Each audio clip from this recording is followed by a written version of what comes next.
Welcome to everyone. तो आप सभी ने न्यूज़ में देखा ही होगा कि यूएसए जो है वो अपनी ट्रूप्स को लेके जा चुका है अपने देश में। ये एक 20 साल की लंबी लड़ाई थी यूएसए की, जो वो अफ़गानिस्तान में लड़ रहा था। बट अब एक प्रश्न बनता है कि अब अफ़गानिस्तान का फ्यूचर क्या होगा, अब अफ़गानिस्तान में क्या होगा, क्योंकि अब तालिबान आज़ाद है, अब तालिबान अफ़गानिस्तान में कुछ भी कर सकता है। तो अब फ्यूचर क्या होगा, ये कौन डिसाइड करेगा। चाइना की अगर बात करें तो चाइना एक नेबरिंग कंट्री है अफ़गानिस्तान की, और चाइना अब एक उभरती हुई पावर भी है, सुपर पावर बनने जा रहा है। तो चाइनीज़ स्ट्रेटजिक असेसमेंट क्या है अफ़गानिस्तान की, यानी चाइना अब अफ़गानिस्तान को किस तरह से देखता है यूएसए के जाने के बाद। अगर हम चाइना की बात करें, हिस्टोरिकल पोस्चर जो चाइना का रहा है अफ़गानिस्तान के टुवार्ड, तो चाइना हमेशा यही चाहता है कि अफ़गानिस्तान में स्टेबिलिटी बनी रहे, अफ़गानिस्तान में किसी भी तरह की कोई अराजकता ना फैले। अगर हम बीजिंग की पर्सपेक्टिव की बात करें तो ऐसा क्यों चाहता है चाइना, क्योंकि इसका इम्पैक्ट सीधा सीधा चाइना के ऊपर भी पड़ेगा। अगर अफ़गानिस्तान में अराजकता आती है तो इस्लामिक फंडामेंटलिज्म देखने को मिलेगा, इस्लामिक कट्टरवाद हमें देखने को मिलेगा, जो कि चाइना की डोमेस्टिक सिक्योरिटी के लिए ख़तरा है। जिंगजियांग रीजन है चाइना का, वहाँ मुस्लिम्स रहते हैं, तो वो भी रेडिकलाइज हो सकते हैं, जो कि चाइना की सिक्योरिटी के लिए ख़तरा है। हम अगर सोवियत यूनियन की बात करें, यूनाइटेड स्टेट्स की बात करें, तो ये भी अफ़गानिस्तान में फंसे हुए थे कितने सालों से। इसलिए चाइना यही कहता है कि अफ़गानिस्तान जो है वो ग्रेवयार्ड है, ग्रेवयार्ड ऑफ एम्पायर्स, यानी कि आज तक अफ़गानिस्तान की सरज़मीं में जिसने भी कदम रखा है उसे मुसीबतों का सामना करना पड़ा है। यहाँ कई सारे साम्राज्य तबाह हुए हैं। तो इसलिए बीजिंग यही चाहता है कि किसी भी तरह को जो नाजुक हालात हैं अफ़गानिस्तान में उसको अवॉइड किया जाए, किसी भी तरह की कोई इंटरफेरेंस ना की जाए एट ऑल कॉस्ट।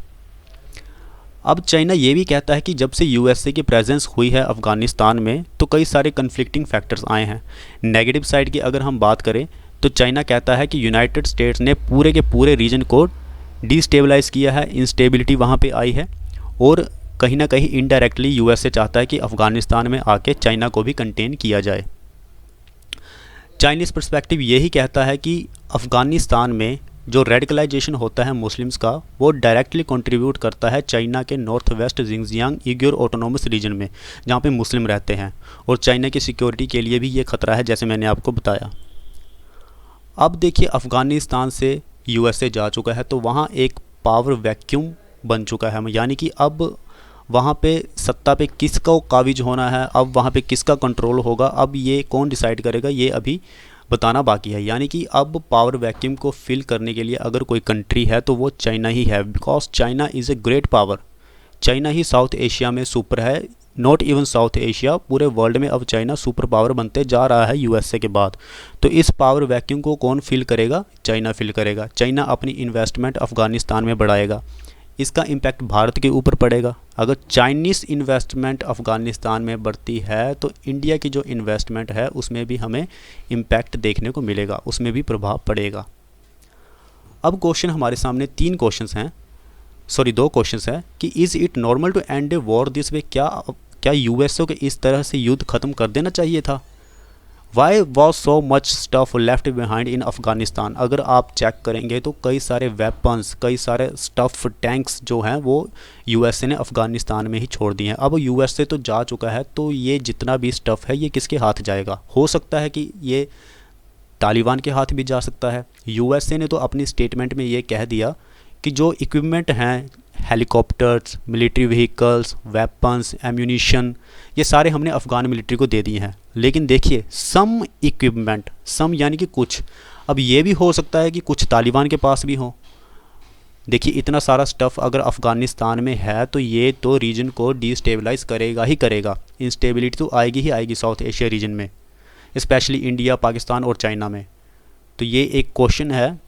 हो सकता है कि अगर सोवियत यूनियन या चाइना जैसी कंट्रीज़ अगर इंटरफेयर करती हैं अफ़गानिस्तान में तो तालिबान इसी स्टफ़ का इस्तेमाल करके सोवियत यूनियन को कंट्रोल में ला सकता है, या फिर चाइना को भी कंटेन करने की कोशिश करेगा ताकि वो अफ़गानिस्तान में इंटरफेयर ना करें। तो ये सोचने वाली बात है कि यूएसए ने इतना सारा stuff, helicopters, military vehicles, weapons, ammunition, ये सब क्यों अफ़गान मिलिट्री को देके, और साथ में ही तालिबान जो छोड़े हुए हथियार हैं वो भी उन्होंने अफ़गानिस्तान में क्यों रहने दिए। ऐसा नहीं है कि अब यूएसए कहता है कि यानी कि हमारे पास, हम जल्दबाजी में हमने ट्रूप्स अपनी लेके आए हैं, सारा काम हमने जल्दबाजी में किया है इसलिए हमने ये सारा, ऐसा नहीं है। इतने सारे शिप्स होने के बावजूद भी, इतने सारे कार्गो होने के बावजूद भी ऐसा नहीं है कि यूएसए इनको लेने में नाकाम था। यूएसए इनको ले जा सकता था, बट कुछ भी हो सकता है। It's a things about underground. So I think ये एक सोचने वाली बात है कि अब एशिया में, साउथ एशिया में स्टेबिलिटी रहती है अफ़गानिस्तान में स्पेशली, या फिर नहीं रहती है। So let's see. Thank you very much friends.